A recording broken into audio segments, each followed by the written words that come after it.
Hello everyone.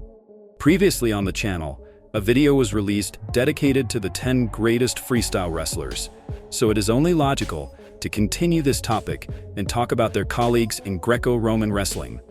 As before, the key criterion for this ranking is the athlete's performance at the Olympic Games. Other achievements, such as victories at the World Championships and continental tournaments, were taken into account in cases where the Olympic results of the wrestlers were nearly identical. So I present to you the top 10 strongest Greco-Roman wrestlers in history. If you believe someone was unfairly left off the list, or the rankings are incorrect, be sure to share your opinion in the comments. And if you agree with this ranking, support the video with a like. Enjoy the show.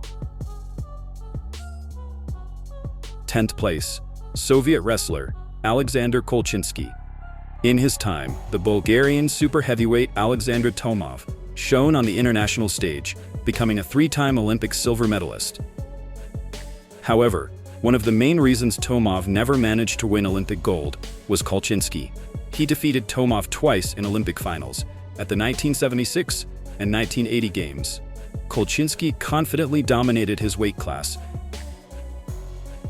and had every chance to contend for a third Olympic gold in 1984, but the communist Olympic boycott put an end to his Olympic career. Nevertheless, regular victories over an opponent like Tomov fully justify his place in this ranking. 9th place, Russian wrestler Roman Vlasov. Holding 2 Olympic gold medals, one at the London and Rio de Janeiro Games, Roman Vlasov rightfully ranks among the 10 strongest Greco-Roman wrestlers. His performances were characterized by composure, tactical brilliance, and the ability to win key bouts. Given that he was in his prime relatively recently, Vlasov was long considered someone who could have further improved his standing in the history of Olympic wrestling. 8th place, Bulgarian wrestler Petar Kirov. At the Mexico City Olympic Games, Kirov managed to defeat the reigning world champion from the Soviet Union, Vladimir Bakulin, and claimed Olympic gold. He entered the next Games in Munich as the absolute favorite and confirmed that status, confidently securing his second Olympic championship.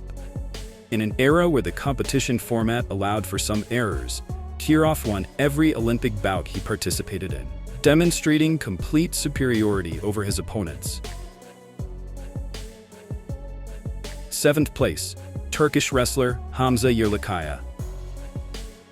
Yerlikaya made a name for himself on the world stage early, becoming a world champion while still a teenager.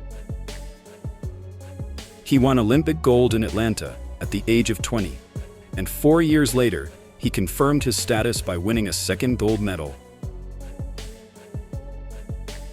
His career could have been even more remarkable.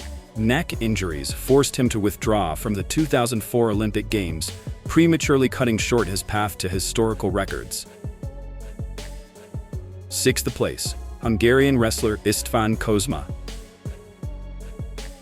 After a 4th place finish at the Rome Olympic Games, Kozma took a major step forward, beginning to win consistently at the World Championships.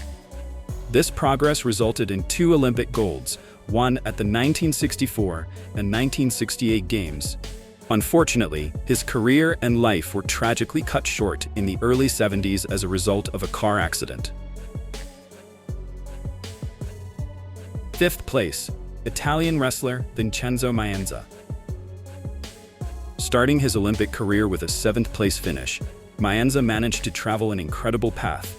Despite physical limitations in his childhood, he became a 2-time Olympic champion, winning gold in Los Angeles and Seoul. In 1992, he reached the Olympic final again, but finished the tournament with a silver medal, finally cementing his status as one of the greatest classic wrestlers of his time. 4th place, Soviet wrestler Valery Rezantsev. Between the early and mid-70s, Rezantsev was virtually undefeated. He became a world champion 7 consecutive times and won 2 Olympic gold medals.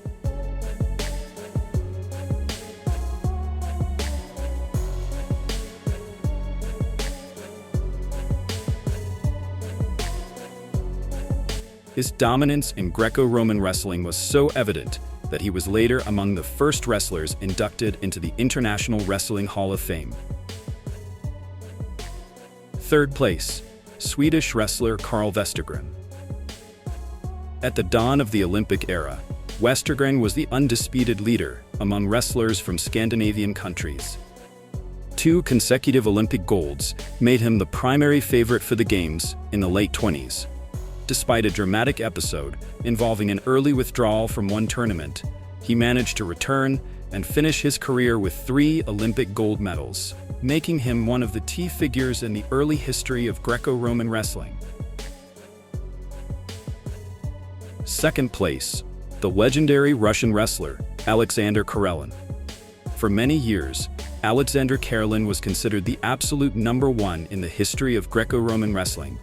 His dominance seemed unreachable, and his nickname, the Russian Bear, became a symbol of the era. 3 Olympic gold medals and 1 silver, won at the Games from the late 80s to 2000, combined with an almost total lack of defeats, made Karelin the gold standard of strength, psychology, and total control over opponents. The loss to Roland Gardner in the final of the Sydney Olympic Games was one of the most shocking events in wrestling history. However, it is important to understand that this was only the second loss of Karelin's entire career. For decades, he set the bar for greatness in the Greco-Roman style. His name remained synonymous with the best. Only one man has managed to surpass this legacy.